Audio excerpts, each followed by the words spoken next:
Alors, on retrouve maintenant le petit bonhomme qu'on a dessiné, et puis on retrouve ce marque-page que je voudrais essayer de fabriquer à partir de mon petit bonhomme pour pouvoir l'exploiter.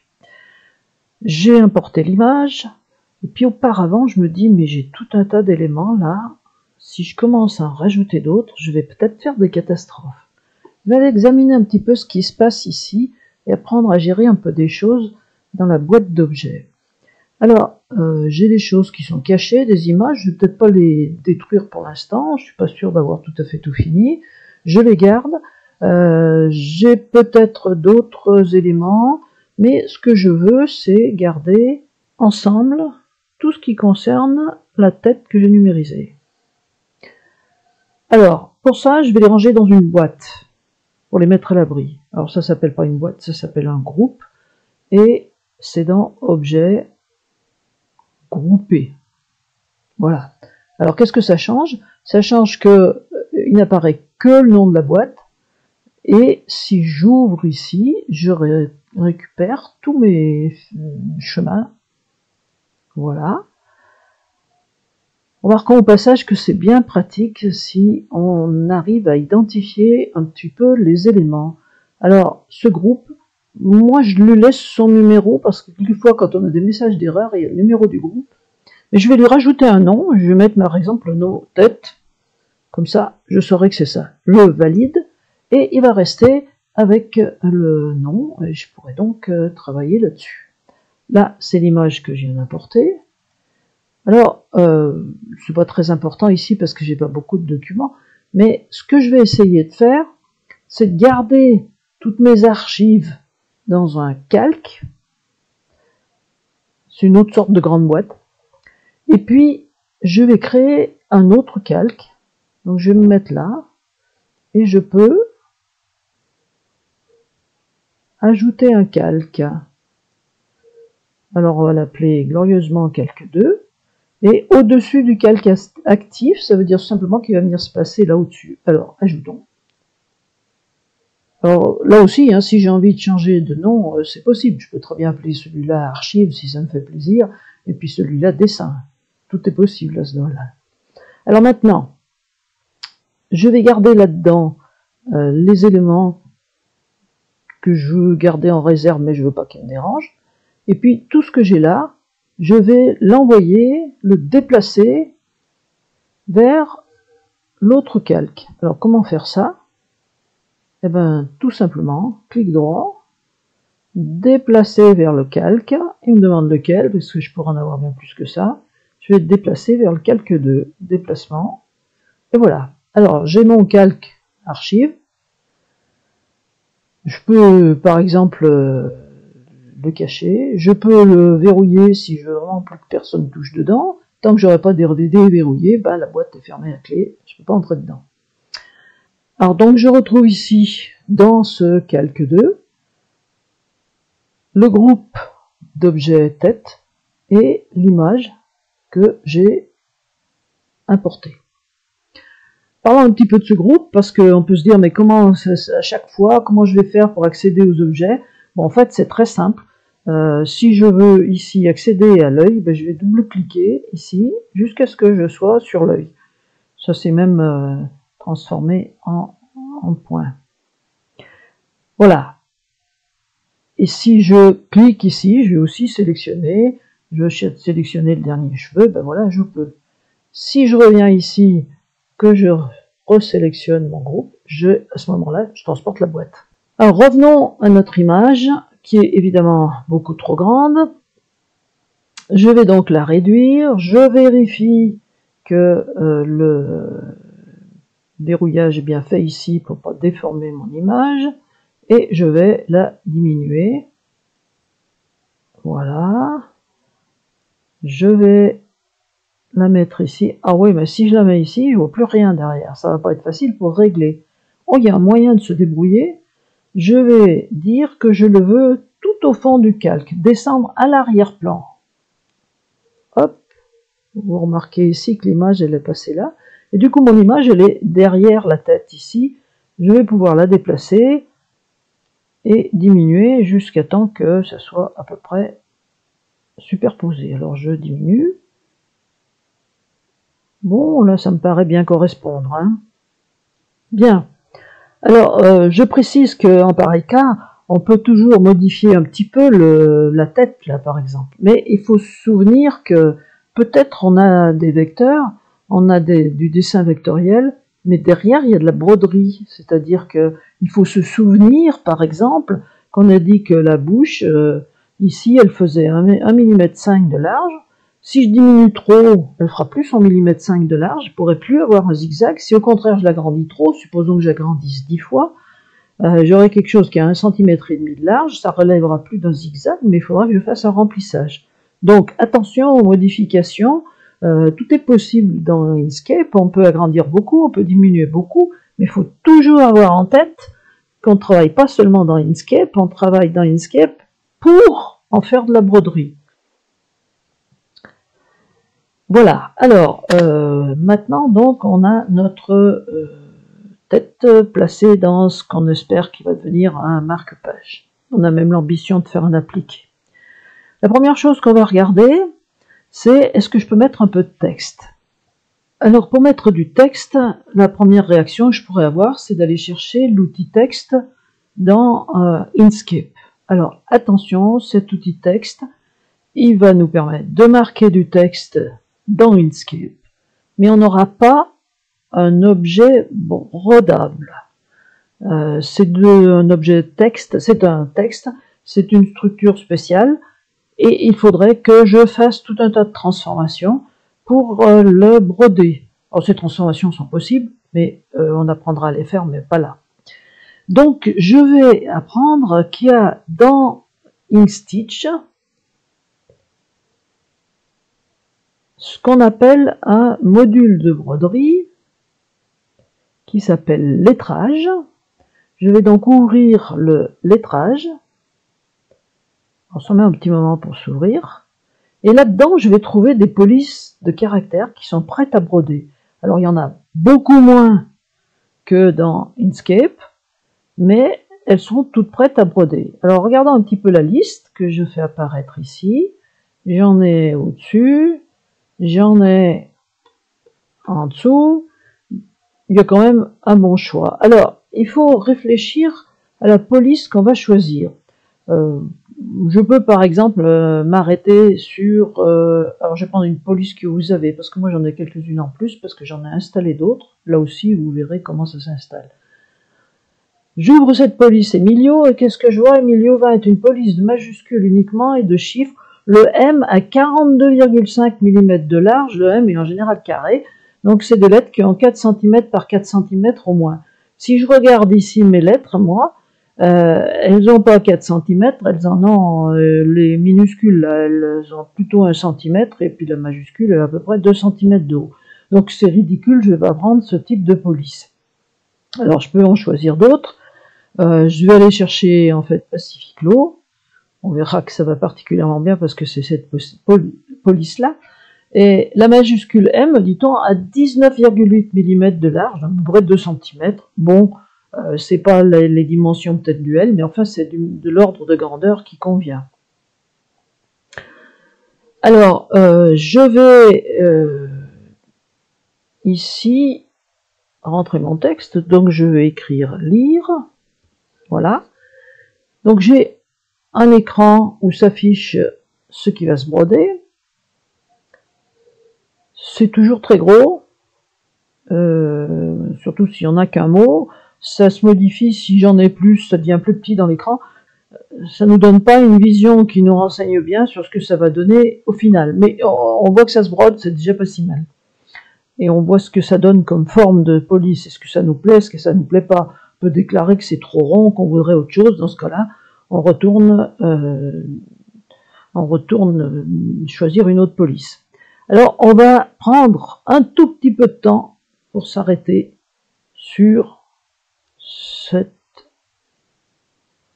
fenêtre ici, où on nous parle d'échelle. Alors, les polices brodées d'Inkstitch sont des objets un peu particuliers sur lesquels il faut prendre beaucoup de précautions.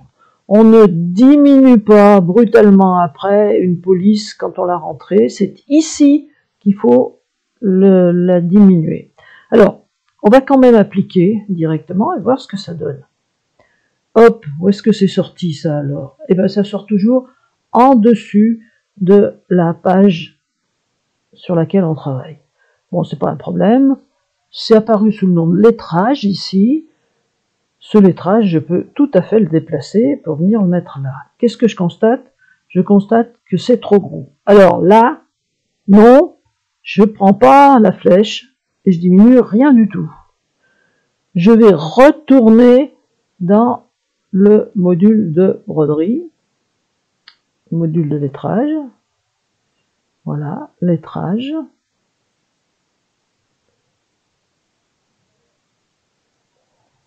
Et là, je vais le réduire. Alors, c'est un petit peu pifométrique. Je vais le réduire et je vais dire, tiens, je le veux 70% de sa taille. Il est quand même pas mal grand. Je valide. Je regarde bien ce qui se passe ici. Je valide. Voilà. Et alors, qu'est-ce qui s'est passé? C'est passé à 80%. Pourquoi? Parce que je ne peux pas le réduire à plus de 80%. Pourquoi plus de 80%?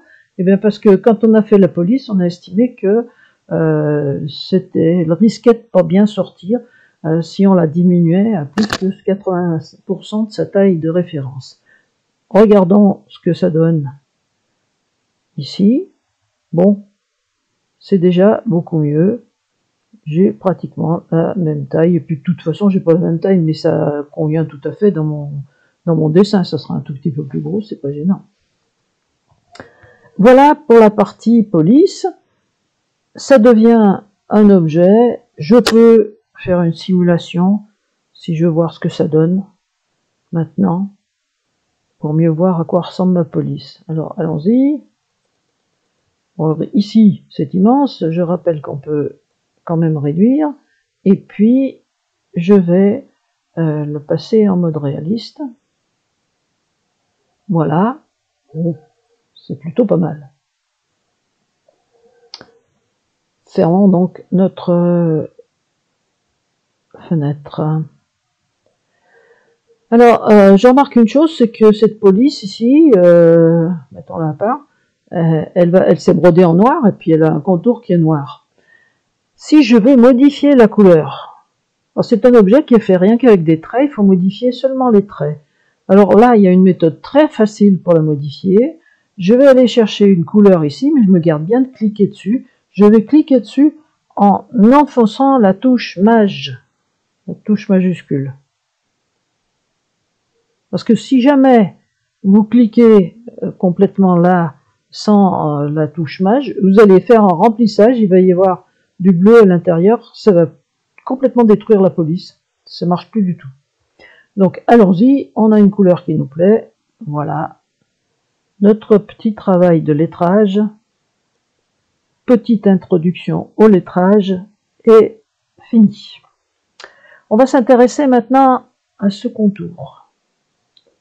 Et on va essayer de le reproduire. Alors, il y a plusieurs façons de procéder. En voilà une qui va nous faire utiliser l'outil rectangle, là. Je vais tracer un rectangle. Alors, je pense quand même que ça va être un zigzag, donc il faut que je me place à peu près au milieu, parce que le zigzag, il va aller d'un côté ou de l'autre, hein, d'un côté à l'autre. Alors, je trace mon rectangle. Bon, alors, mince, c'est un rectangle, mais moi, je veux qu'il y ait une pointe. Bon, je vais déjà placer ça, puis je vais voir si je peux améliorer un peu les choses. Là, il n'a pas encore l'aspect d'un chemin que je pourrais modifier. Bon, c'est pas un problème. J'ai quelque chose ici qui me permet de modifier un objet en chemin. Donc je modifie en chemin. Et si je vais avec l'outil nœud, eh bien, je constate que voilà, j'ai un objet qui ressemble à ce que j'ai l'habitude de voir pour un objet. Alors je vais faire une petite chose, je vais essayer de bouger ce segment là. Je vais placer le milieu, ça c'est très facile, ça nous permettra de voir. Voilà, j'ai sélectionné donc les deux nœuds, et je vais venir ici, et ce bouton ici me permet d'insérer de nouveaux nœuds au milieu des segments sélectionnés. Allons-y, j'ai un nœud qui est apparu ici. Alors ce nœud, je le sélectionne, je vérifie bien que les autres ne sont pas sélectionnés, puis je vais le faire monter. Alors je ne vais pas le faire monter avec le curseur là, je vais le faire monter avec les flèches du clavier, je vais le faire bouger uniquement à la verticale, et avec les flèches du clavier, ça marche très bien. C'est une autre façon de déplacer les nœuds, et il va venir se placer ici, et j'ai mon nœud qui est parfaitement centré. Alors on peut remarquer que dessous c'est peut-être pas parfait. Ici je vais les descendre un tout petit peu, voilà, et mon marque-page, je me dis bon bah ça va, il me paraît très bien, je vais pas y toucher, et je vais garder cette forme là. Bon, évidemment c'est pas ce que je veux pas quelque chose de plein, je veux un contour, donc je retourne dans ma fenêtre fond et contour, dans ma boîte de dialogue fond et contour, je veux pas de fond, j'ai dit, donc je supprime le fond, et je veux un contour. Alors, remarquez ici qu'il y a marqué couleur indéfinie. Quand il y a marqué couleur indéfinie, il y a des tas de choses qui se passent. Je veux une couleur, moi. Hein. Donc, quelle couleur je vais mettre il me propose du vert. Eh bien, mettons que c'est du vert, ça nous va très bien. Style du vecteur. Alors, je rappelle que j'ai l'idée et l'arrière-pensée de faire un appliqué, même un UTH en fait, mais comme un appliqué, ça peut être un appliqué aussi dans le fond. Je vais décider qu'il faut que ça recouvre bien le bord, et donc je choisis la largeur en fonction de ça. Je vais mettre 4 mm de large. Je valide. Voilà, ça correspond à ce qu'il y a en dessous. Tout va bien, j'ai mon contour. Alors donc, on va essayer de broder notre contour en zigzag. Je vais montrer un petit truc, j'ai envie que ça commence là au milieu. Pour faire commencer exactement là où je veux, il y a une petite astuce que je vais vous montrer. J'ai sélectionné mon segment, donc j'ai sélectionné ces deux points. Je vais insérer un point au milieu comme j'ai fait tout à l'heure. Voilà. Bon, si je ne le veux pas au milieu, je peux le déplacer éventuellement. Mais gardons-le au milieu, c'est bien pratique ici. Et je vais briser le chemin, c'est-à-dire que je vais faire en sorte qu'en fait il y a un début et une fin à mon contour, alors que là on tournait en rond sans qu'il y ait de début ni de fin. Alors pour obtenir ça, je vais venir utiliser ici briser le chemin au nœud sélectionné. On va faire non pas un trou mais une brisure. Alors voyons ce que ça veut dire. Je sélectionne ce point, en fait j'ai pas un seul point, j'ai deux points superposés, c'est bien, mon chemin est un chemin ouvert. Alors ça se voit pas, parce que quand je vais faire CTRL Z, ça me remet les deux nœuds l'un par-dessus l'autre, et si je les sélectionne tous les deux, je vais voir que ça me donne quelque chose qui n'est pas la même chose que quand je sélectionne un nœud ici. Là il est rouge, là il est d'une autre couleur. Ceci parce que c'est sur fond vert. Voilà.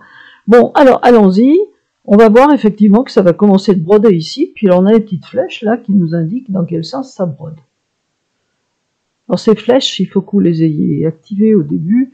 Je vous conseille vivement d'utiliser une vidéo qui permet de paramétrer Inkscape pour utiliser Inkstitch. Donc on va tâcher de paramétrer un zigzag. J'appelle les paramètres.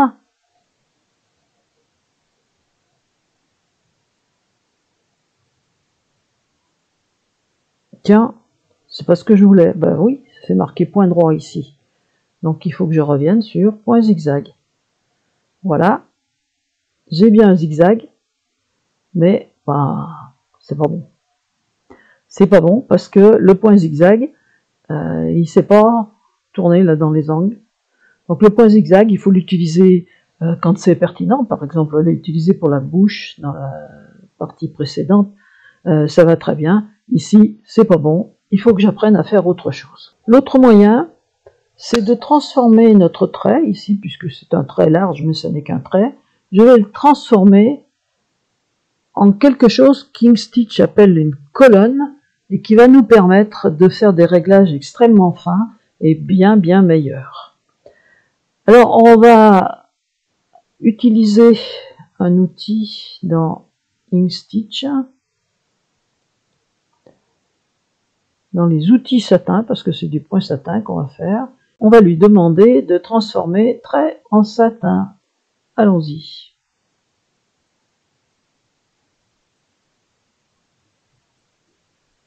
Alors, justement, là, je vois pas bien ce qui se passe parce que l'image me gêne un peu. Bon, on sait faire. On va la cacher. Tiens, qu'est-ce que c'est que ça? Bon, on est là dans un exemple de colonne. D'abord, il nous a fait 2 colonnes, déjà. Bon, pourquoi pas, c'est pas gênant. On en regarde une. On a affaire à une colonne. Alors, comment c'est fabriqué, ces colonnes? C'est un espèce de contour avec des indications sur la direction du zigzag à l'intérieur. Parce que ça va bien nous faire du zigzag. On va quand même regarder que c'est bon. Allons-y, on fait une petite simulation de cette colonne. Bon, ça ressemble quand même bien à ce qu'on veut.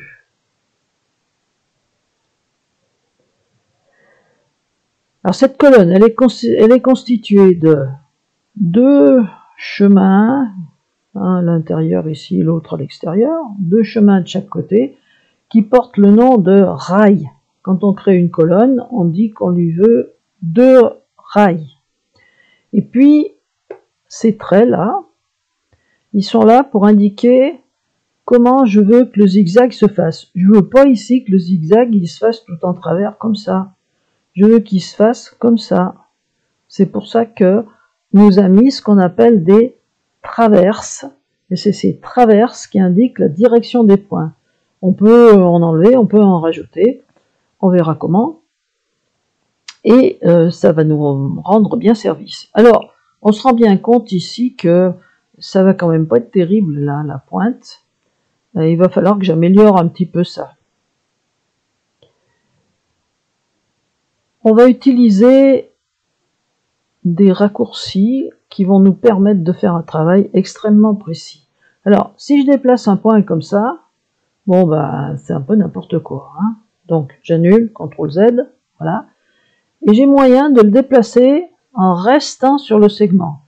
Pour que quand je le déplace, il reste sur le segment, il faut que j'appuie en même temps sur la touche CTRL et sur la touche ALT. J'ai pas moyen de passer par autre chose. Là, on est bien obligé d'utiliser le raccourci. Alors, je vais appuyer sur cette combinaison de touches et je vais déplacer mon point. Alors, vous voyez que mon point il se déplace comme ça. Alors, moi, ce que je voudrais, c'est qu'il vienne après, avec précision, se placer juste à l'intersection des deux. Alors, j'ai moyen de faire ça avec une grande précision. On va parler d'une fonction qui est le magnétisme. Dans certains cas, ça va être notre point, par exemple, notre nœud, pardon, va être attiré par, alors moi je veux qu'il soit attiré par ce segment. Vous allez voir que ça marche très bien. Je resélectionne ici mon point. Je reprends ma combinaison CTRL ALT et ça bouge là et hop, vous avez vu, il est attiré, il se positionne précisément sur le segment. Alors ce magnétisme, il faut savoir l'activer et le désactiver parce que c'est très pratique, mais si on a le magnétisme et qu'on n'en a pas besoin, ben ça ne va pas du tout aller. Voilà, alors je recommence, cette fois avec ce point-là, CTRL ALT, et hop, il est attiré ici par ce point.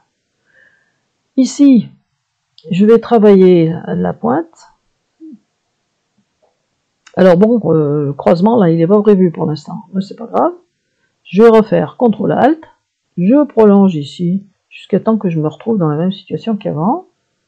Je sélectionne mon nœud, CTRL ALT, et je viens là. Et je finis ici. Je sélectionne mon nœud, CTRL ALT, et hop. Voilà. Donc, pourquoi c'est intéressant de faire ça? Ben parce que mes points sont parfaitement superposés et je vais avoir des colonnes qui vont être bien plus jolies. Précisons une chose, si je laisse seulement une traverse ici, ben ça va broder comme ça, puis petit à petit ça va se transformer pour avoir cette direction-là, parce qu'évidemment ça se termine par un point qui fait un zigzag là à la fin. Donc il faut bien que ça tourne progressivement. Alors pour éviter que ça fasse un espèce de truc qui tourne progressivement là tout le long, je veux bien que ça tourne dans l'angle. Je vais rajouter une autre traverse. Alors pour rajouter une traverse, il faut que je vienne utiliser cet outil qui s'appelle outil crayon. Je le sélectionne. Je vais enfoncer la touche mage. Je vais venir me placer ici. Alors attention, là je peux plus faire ce que je veux justement. J'ai laissé le magnétisme. Je vais vite aller l'enlever parce qu'il m'embête là. Hop, j'ai pas envie que mon crayon là il soit attiré par le rail là. Donc je répète, j'enfonce la touche mage, j'ai pris mon outil crayon, je vais faire un clic ici, un autre ici. Alors je ne vais pas comme ça parce que ça irait pas pour les points, je veux qu'ils soient droits, bien perpendiculaires jusque là. Donc tout là, ça va me broder ma colonne avec des points bien perpendiculaires, et puis ça va tourner doucement pour arriver à la pointe. Alors bien entendu, je vais faire la même chose de l'autre côté. Je sélectionne l'autre partie de la courbe. Je vais chercher mon outil crayon. J'enfonce la touche smudge et je place une traverse ici. Voilà, vous aurez le temps d'étudier les colonnes à fond. On va pas tout comprendre et tout voir aujourd'hui. Mais ça fait rien, on va voir que les choses sont possibles au moins. Alors allons-y. J'ai donc, je vais sélectionner mes objets là, mes deux créations là, donc je sélectionne celui-là, je vais sélectionner aussi l'autre, et je vais regarder comment ça se passe, je vais voir si je peux pas paramétrer tout ça.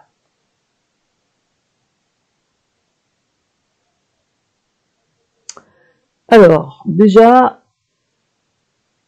ça a quand même drôlement meilleure mine. Ça commence là où, dans le sens où je le disais et là où je veux, et puis ça me fait cette partie, ça me fait en deux colonnes, hein, mais bon, Xstitch fonctionne comme ça, c'est pas gênant du tout, le raccord est parfait, donc c'est pas la peine de s'en inquiéter. Voyons voir un peu le paramétrage d'une colonne satin. Alors, on va regarder d'abord l'espacement zigzag. C'est ici que vous allez décider si vous voulez que votre colonne elle ait des points très serrés ou pas. 0,4 c'est une valeur qui est pas mauvaise. Selon ce qu'on fait, par exemple, si on travaille pour faire un contour là dans un tissu qui est assez épais, on veut que ce soit bien dense, etc. Ben, on va peut-être plutôt mettre 0,3. Si par ailleurs on travaille sur un tissu, vaut mieux pas trop faire de trous parce que ça risque de le déchirer, ben je vais diminuer ici la densité. Hein. Donc voilà, on laisse notre 0,3. Ici, on me parle de, je vais revenir un peu en arrière ici, on me parle de longueur maximale du point. Longueur maximale du point, ça peut être intéressant si vous avez une colonne qui est très large, parce que ça va vous permettre de faire intervenir des points au milieu. Alors, ici, notre colonne elle a 4 mm, ça va très très bien pour une colonne, j'ai pas besoin de me tourmenter. Mais vous pouvez décider que votre colonne, vous ne voulez pas dedans des points qui fassent plus de 3 mm, et à ce moment-là, elle va vous la partager en deux petites colonnes l'une à côté de l'autre. Ici, c'est pas la peine de s'en inquiéter. Décalage des points courts dans les endroits où c'est très serré, Xstitch il retire un tout petit peu, mais alors vraiment un tout petit peu, un point sur deux, ce qui permet d'éviter qu'ils se montent les uns sur les autres. C'est quelque chose qui est très pratique. Vous apprendrez là aussi à vous servir. Alors, pourcentage de compensation d'étirement, on va pas aujourd'hui apprendre à se servir de ça, c'est quelque chose de très très très pratique, mais c'est trop difficile à expliquer rapidement. Ensuite, compensation d'étirement, bon, qu'est-ce que ça veut dire? Ça veut dire que ma colonne, ben évidemment, en brodant ici le zigzag, ça risque bien de resserrer un petit peu. Alors, je vais mettre, par exemple, 0,1, je me suis trompé, 0,1, voilà. Et donc, ça va me l'élargir un tout petit peu. Je vérifie en descendant que j'ai bien des points d'arrêt. Donc, même chose, on a toujours le même choix que précédemment. Hein. Alors, je vais m'intéresser maintenant à ces problèmes de sous-couche. Alors, j'en ai trois, sous-couche zigzag, sous-couche centrale, sous-couche de contour. Sous-couche centrale, regardons si je l'active, qu'est-ce qui se passe? Vous allez vite comprendre. Il me brode quelque chose, il me brode une première partie qui est au milieu de ma colonne. Ça convient très bien quand on fait des colonnes très très petites, mais là on a 4 mm, c'est pas exactement ce qu'il nous faut, ça va pas servir à grand chose. Ça fixera notre tissu, c'est certain, mais c'est pas très intéressant. Donc je peux les activer tout à la fois, mais j'ai regardé ce que c'est que la sous-couche de contour. Allons-y. Alors la sous-couche de contour, vous voyez que on va revenir au début ici pour voir bien ce qui se passe. On commence par nous broder sur le contour de chaque colonne. Voilà, et repasse par-dessus. Alors quand est-ce que c'est intéressant? C'est intéressant en particulier si on a un tissu qui est un peu lâche, dans lequel les points se perdent. C'est cette sous-couche de contour, elle va tenir les points en fait, elle va les empêcher de se retirer et de faire quelque chose d'irrégulier sur le bord. Mais elle va pas gonfler éventuellement la colonne. Alors je peux aller voir la sous-couche zigzag quand je veux quelque chose qui soit bien rempli, une colonne qui a un petit peu de relief. Je vais faire une sous-couche zigzag. Donc voilà ma sous-couche zigzag. On a vu comment ça se passe. Je repars depuis le début. J'ai laissé la sous-couche contour, elle me l'a fait. Et elle va passer un zigzag, un coup dans un sens, un coup dans l'autre, pour broder par-dessus. On renoue la couche contour, le zigzag, premier sens, le zigzag dans le deuxième sens, puis elle revient et elle nous brode par-dessus. Alors c'est particulièrement intéressant quand on fait justement par exemple un ITH parce que ça va être coupé le bord et on a besoin que ça soit très bien recouvert. Alors on peut là aussi, l'espacement zigzag il est mis là à 3 mm. Si on veut que ce soit très bien maintenu, que ça soit très épais, on peut le diminuer ici, par exemple le mettre à 1 mm. Il ne faut pas le mettre non plus à 1 mm pour le plaisir parce que ça va prendre du temps, ça va prendre du fil. Ça peut être un peu du gaspillage. Donc on réglera ici, on va dire qu'on va le régler à 1,5 par exemple, pour que vous voyez la nécessité de ces réglages. Voilà, donc il me fait quelque chose de beaucoup plus serré dessous. Si j'ai des bouts de tissu, des bouts de fil sur le bord qui dépassent un peu, c'est plutôt une bonne chose. Alors décalage, je vous expliquerai pas le décalage proportionnel ce soir, d'autant plus que sur cet exemple ça n'a aucun intérêt. Décalage fixe, qu'est-ce que ça veut dire? Ça veut dire que la sous-couche, je vais demander qu'elle soit brodée un petit peu en retrait pour pas que ça risque de déborder. Alors c'est la même chose que d'habitude, on va mettre 0.2 ici. Et comment savoir quelle valeur mettre? J'ai envie de dire la valeur qui convient, c'est-à-dire que si vous vous apercevez en faisant vos tests qu'on entreaperçoit par exemple la sous-couche de contour ou la sous-couche zigzag que ça dépasse par endroit, ça arrive, et bien on revient et puis au lieu de mettre 0.2 comme décalage, on met 0.4 par exemple. Longueur maximale du point, ben on ne veut pas trop s'en soucier ici, c'est pas très important. Et espacement zigzag crête à crête, on en a parlé. Bon, voilà, nos colonnes sont paramétrées. Alors on va se souvenir de cette idée que, je rappelle, une colonne c'est, j'en prends une seule, hein, une colonne c'est 2 rails, voilà, 2 rails et des traverses. Pourquoi je vous dis ça? C'est parce qu'on va en fabriquer une autre un petit peu différente. Alors je vais remettre mon image là, voilà, et je vais m'intéresser au petit nœud papillon. Ce petit nœud papillon, je vais essayer de le faire aussi en point satin. Alors, pourquoi j'essaye ça? Parce qu'il n'est pas trop large, hein, attention. Je veux faire du point satin, je veux pas non plus avoir quelque chose qui est 3 cm de large, ça va pas marcher, c'est ridicule. Alors, pour faire une colonne, j'ai dit, il me faut 2 rails. Alors, allons-y, il m'en faut un ici, comme ça, là, là, je valide. Il m'en faut un deuxième. ici. Alors là, c'est arrondi de ce côté. Et ben, c'est arrondi. On va passer en mode édition de nœud. Vous voyez, je l'ai activé par un raccourci, mais je passe par l'outil nœud et je vais modifier ici jusqu'à ce que ça coïncide très bien. Alors, voyons voir ce que j'ai créé. J'ai créé ce segment et j'ai créé celui-là. Donc j'ai bien ce que je peux appeler mes deux rails là. Je les sélectionne tous les deux. Mais attention, c'est deux objets. Tout à l'heure, ma colonne, c'était un seul objet. Alors pour avoir un seul objet, je vais aller dans chemin combiné. J'ai toujours mes deux rails, mais on peut remarquer qu'ici, j'ai plus qu'un seul objet. On grossit un petit peu pour voir. Donc voilà mes deux traits là. Je vais essayer de placer des traverses un petit peu.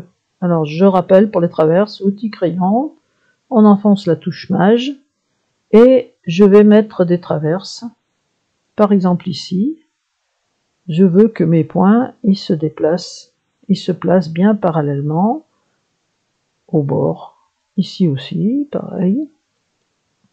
Alors attention, il est préférable de ne pas laisser seulement deux traverses, parce que Inkstitch, dans certains cas, il va plus savoir qu'est-ce qui est rail, qu'est-ce qui est traverse, parce que les rails, il y en a toujours deux.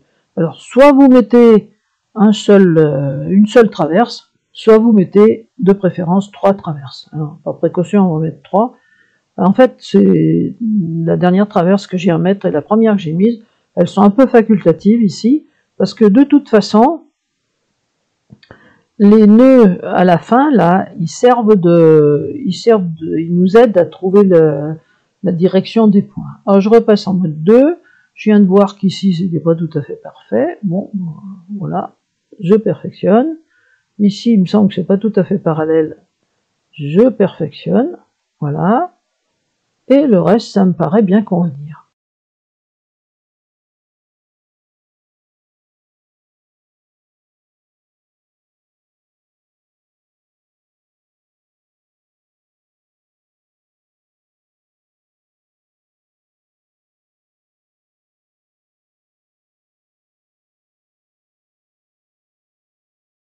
Alors, j'ai dessiné deux rails, des traverses. Voyons voir si j'ai bien une colonne. Je vais essayer de paramétrer ça.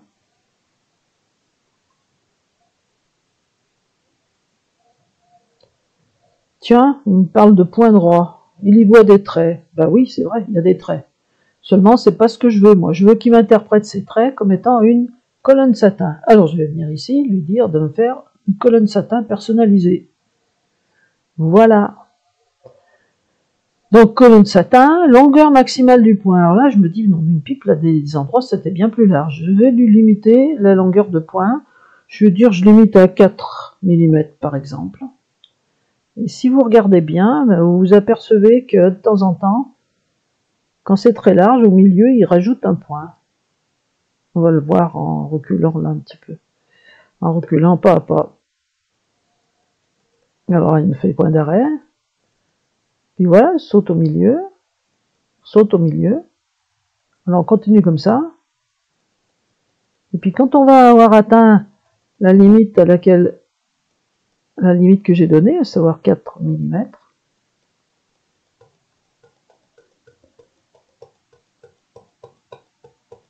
eh ben, il va s'arrêter de partager. Voilà. Ça vient. Voilà. On voit bien, il s'arrête de partager. Je vais accélérer un petit peu. Ici, il partage toujours pas. Puis quand je vais arriver de nouveau là où c'est plus large, eh ben, il va se remettre à partager. Voilà, ça y est.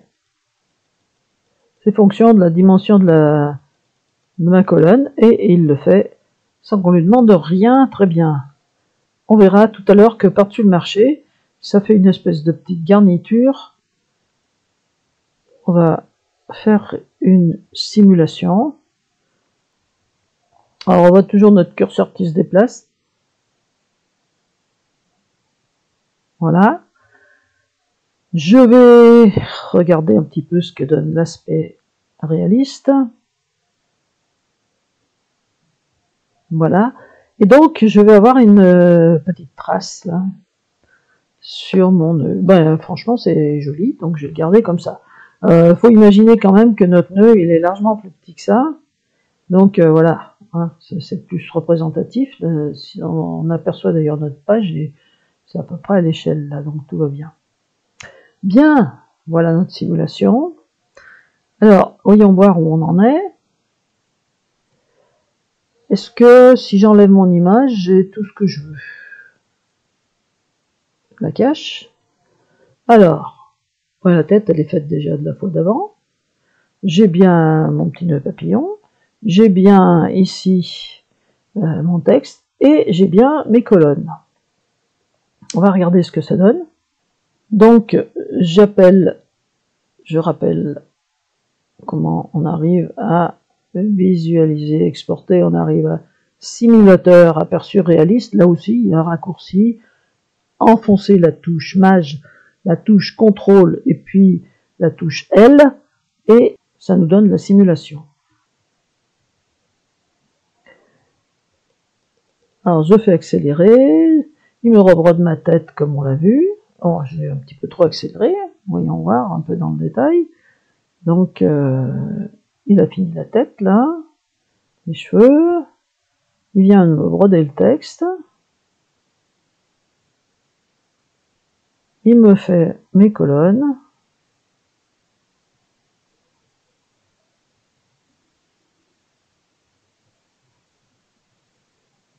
Et mon petit nœud papillon. Voilà. Alors, nœud papillon, j'ai oublié de changer sa couleur. Mais bon, peut-être que noir, c'est pas mal pour le nœud papillon. Bien. Alors, je peux broder ça sur un tissu, ça va très bien. Je peux faire des tests. Mais je me dis que, quand même, vu la forme, ça pourrait être sympa de faire un appliqué. Alors, ou un ITH, si on veut que ce soit découpé tout autour. Genre de petit motif qui peut faire un travail assez joli.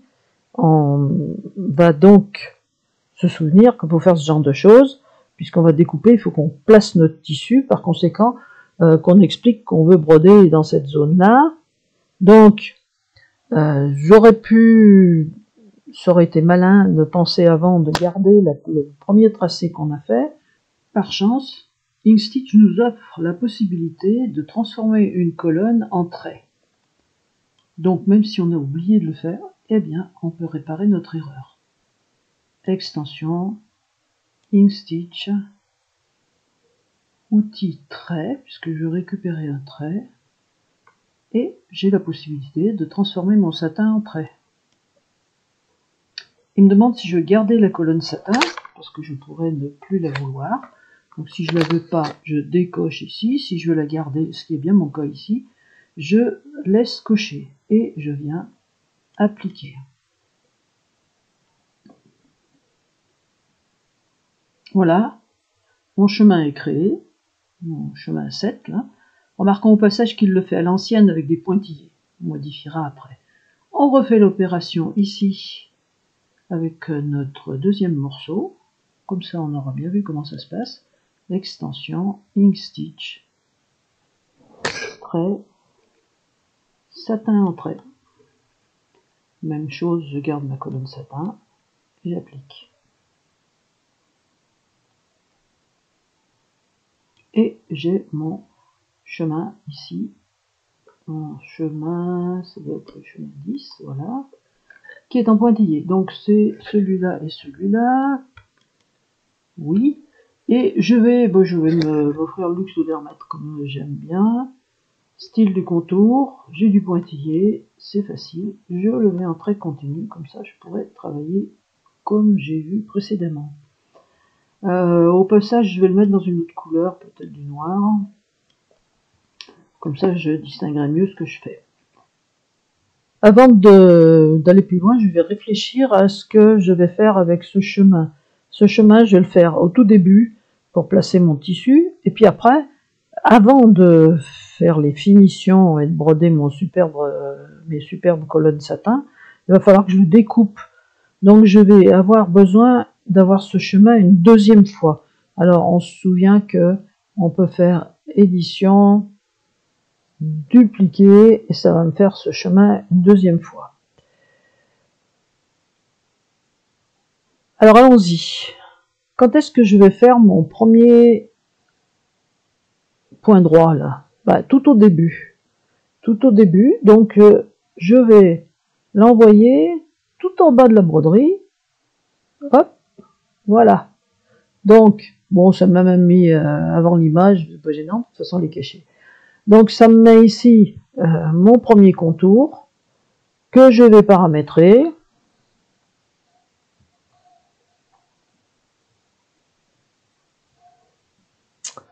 En point droit, le plus simple possible. Je laisse les points au début et à la fin. Longueur de point droit 2,5, c'est largement suffisant. Je peux même mettre éventuellement 3. Ça ne gêne pas du tout, c'est juste pour m'indiquer où il faut que je place mon tissu. Donc c'est pas la peine de faire des tout petits points. Ça va très bien comme ça. Parfait. Je vais m'intéresser à l'autre point que j'ai tracé. On se souvient que celui-là, il va être destiné à découper le tissu. Alors je vais changer un peu de politique là. Je vais m'intéresser à ce contour et je vais lui donner une certaine épaisseur. Alors bien moins que le satin.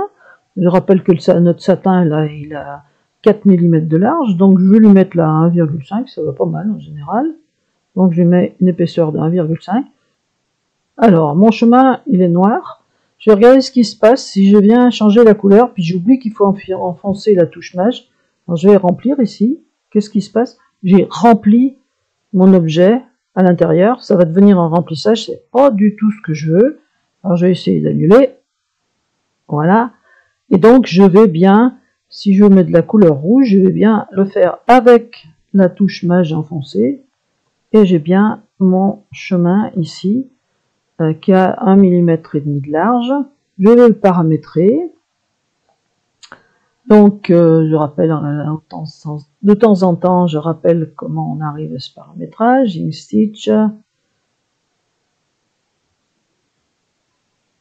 Paramètres, voilà.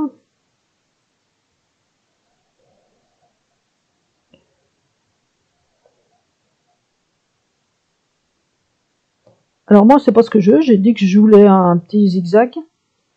Donc je pars point zigzag. Et je vais pas du tout perdre mon temps à faire un zigzag bien serré comme ça, parce que c'est pour m'indiquer où il faut que je découpe. Alors, dans beaucoup de cas, il y a des gens qui font des points droits. Moi, je préfère faire un zigzag, parce que comme ça, je peux couper très ras. Si jamais je coupe un petit peu les fils du zigzag, c'est pas grave du tout, c'est tenu de l'autre côté. Alors par contre, l'espacement, on va pas s'amuser à broder ça super dense. Hein. On va le mettre tous les millimètres, voire tous les millimètres et demi, ça suffit largement. C'est juste pour m'indiquer où je dois couper au bord. Voilà, ça me plaît comme ça. Je mets quand même un nœud au début et à la fin parce que c'est vite que ça se défasse. J'ai pas d'autres réglages à faire. Voilà. Alors j'ai changé la couleur, pourquoi? Parce que je veux que la machine... Alors quand il a fini de broder le nœud papillon, je veux qu'il me fasse le chemin ici, et bien moi mes premières colonnes là, les voilà, c'est celle-là et celle-là, elles sont pas placées dans le bon ordre, il faut que je les monte. Alors j'ai deux façons, soit je les monte là, j'en ai deux à placer, soit je viens ici pour les envoyer au premier plan. Voilà. Alors premier plan, c'est du langage de dessin, hein. C'est-à-dire que ça va être dessus. Nous, c'est pas une idée de premier plan, hein. C'est une question d'ordre de broderie. Parce que ce premier plan, en fait, c'est la dernière chose qu'on va broder. Alors, revoyons un petit peu ce qui se passe. J'ai fait un premier chemin ici. Je le vois pas trop parce qu'il est caché par celui qui est en rouge. Ce premier chemin, ça va me faire un petit contour qui me permettra de placer mon tissu. Ensuite, je vais broder la tête. Ensuite, je vais broder mon lettrage. Ensuite, je vais broder mon petit nœud papillon. Puis, je vais broder mon petit zigzag qui me permettra de faire mon découpage. Alors, il faut impérativement là que j'ai un changement de couleur pour que la machine s'arrête. Et ensuite, je vais broder mes deux colonnes, 7 et 8. Pas 7 et pas 8. Allons-y, simulation, pour voir si ça marche bien.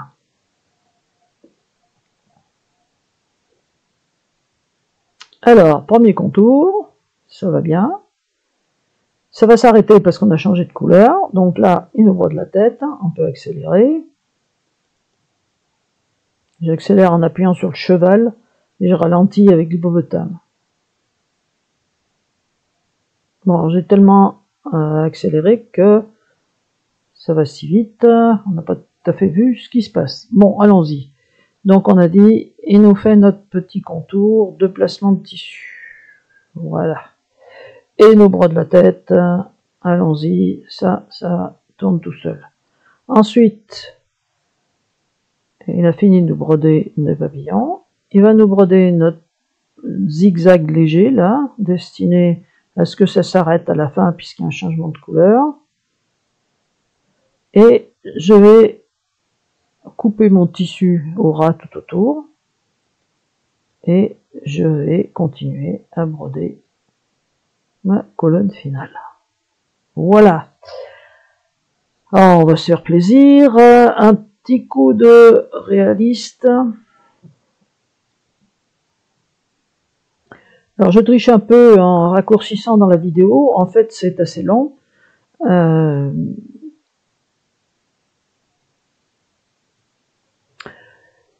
Oui, c'est en fait, je disais, c'est assez lent pour s'afficher. Bon, le fichage n'est peut-être pas le meilleur qui soit, mais ça nous donne quand même une idée du résultat. Je peux, comme je l'ai dit, empêcher de voir les sauts. Je décoche la case visualiser les sauts. Veuillez le faire une fois franchement et puis retoucher. Ça met un certain temps pour disparaître. C'est la même chose. Voilà, c'est bon.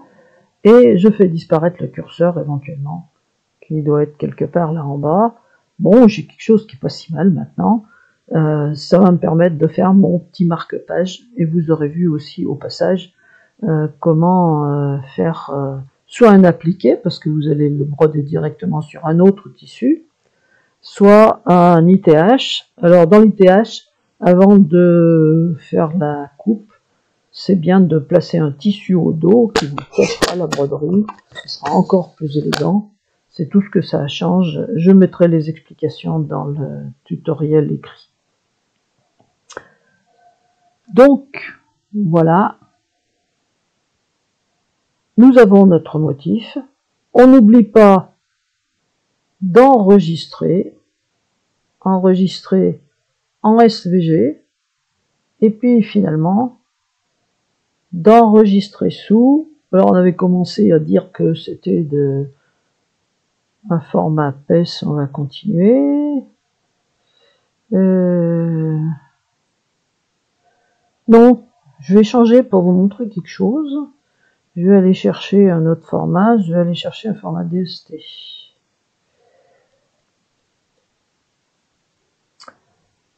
Il y a des avantages à tous les formats, ils ne se comportent pas toujours tous de la même façon et ça va nous permettre de voir quelque chose qu'on ne voit pas si on l'a fait en PES. Alors, comme mon enregistrement au format machine est terminé, je vais pouvoir le mettre dans ma machine, ce que je ne vais pas pouvoir vous faire sur l'écran, mais je trouve que ma machine, pour moi, elle fonctionne sur un logiciel qui me permet l'affichage. Le voilà, ce logiciel, et ça fait la même chose que sur une machine. Je vais ouvrir mon fichier. Voilà. Et, mais mon Dieu, qu'est-ce que c'est que cette horreur? Ça ressemble plus du tout à ce que j'avais. Pourquoi? Parce que si vous n'avez pas quelque chose de spécial avec votre fichier,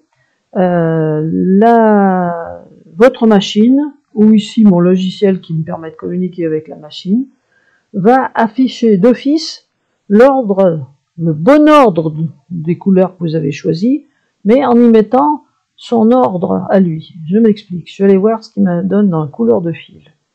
Alors, c'est toujours la même couleur qui sort. Le premier fil qui passe, c'est cette espèce de bleu sombre. Ensuite, c'est le bleu canard, là, puis le vert, etc., etc. C'est pas du tout ce qu'on a choisi, mais c'est parce que la machine ou le logiciel de machine, il affiche le bon ordre, c'est-à-dire qu'il va bien vous broder dans l'ordre que vous avez choisi, mais pas avec vos couleurs à vous, mais avec ses couleurs à lui. Alors, on va regarder justement, on va faire une simulation de broderie ici. Donc, qu'est-ce qu'il commence par nous faire? Il commence par nous faire le petit positionnement là pour le tissu au début, tout va bien. C'est pas la couleur qu'on a mis nous, mais c'est la première couleur. Ensuite, qu'est-ce qu'il fait? Il nous brode la tête. Alors celui-là, il a la tête bleue, ça je trouve. C'est pas ce que je voulais, je veux du jaune. Alors, je vais faire remarquer au passage que si on connaît bien son ordre de couleur, tant pis, on met du fil jaune quand on sait que c'est bleu, on met du fil marron quand c'est vert, etc., etc. Bon, alors, on a tous un moyen de modifier les couleurs. C'est pas très pratique, il faut bien le dire. Ici, par exemple, je vais passer par couleur de fil et je vais modifier mes couleurs. Et alors, ma dernière couleur, c'est le rose, par exemple. Ben, ça me plaît pas. Ce que je veux, moi, c'est que ça soit vert sombre. Je vais mettre du vert sombre. Je vais valider, puis je vais le faire pour toutes les couleurs comme ça. Et je retrouve mes couleurs pour broder. Ça peut quand même être pratique. Quand le dessin est un peu sophistiqué, ça va être quand même bien d'avoir les bonnes couleurs. Mais il n'y a pas lieu de crier, ça marche pas, qu'est-ce que c'est que cette catastrophe? Non, c'est simplement qu'on a deux logiciels qui communiquent en disant je respecte parfaitement l'ordre de la broderie, ce qui est fondamental, et moi je mets mes couleurs à moi. Je me moque de ce que vous avez décidé comme couleur. Vous pouvez toujours décider que le fil bleu sombre chez vous, ça sera du noir ou je sais pas quoi. Voilà une autre simulation de notre objet qui semble être de pas si mauvaise qualité. Nous voilà arrivés au bout de notre travail. Il y a pas mal de quoi s'informer dans tout ça. Vous pouvez vous exercer avec les images que vous trouverez systématiquement dans le tutoriel écrit dont vous avez le lien en dessous de la vidéo, si vous n'êtes pas passé par ce tutoriel avant pour arriver à ces vidéos. J'espère que ça vous aidera à prendre contact avec Inkscape et surtout Inkstitch. Et je dirais, vive la numérisation de qualité. Prenons notre temps pour faire des choses de qualité. On est gagnant sur toute la ligne.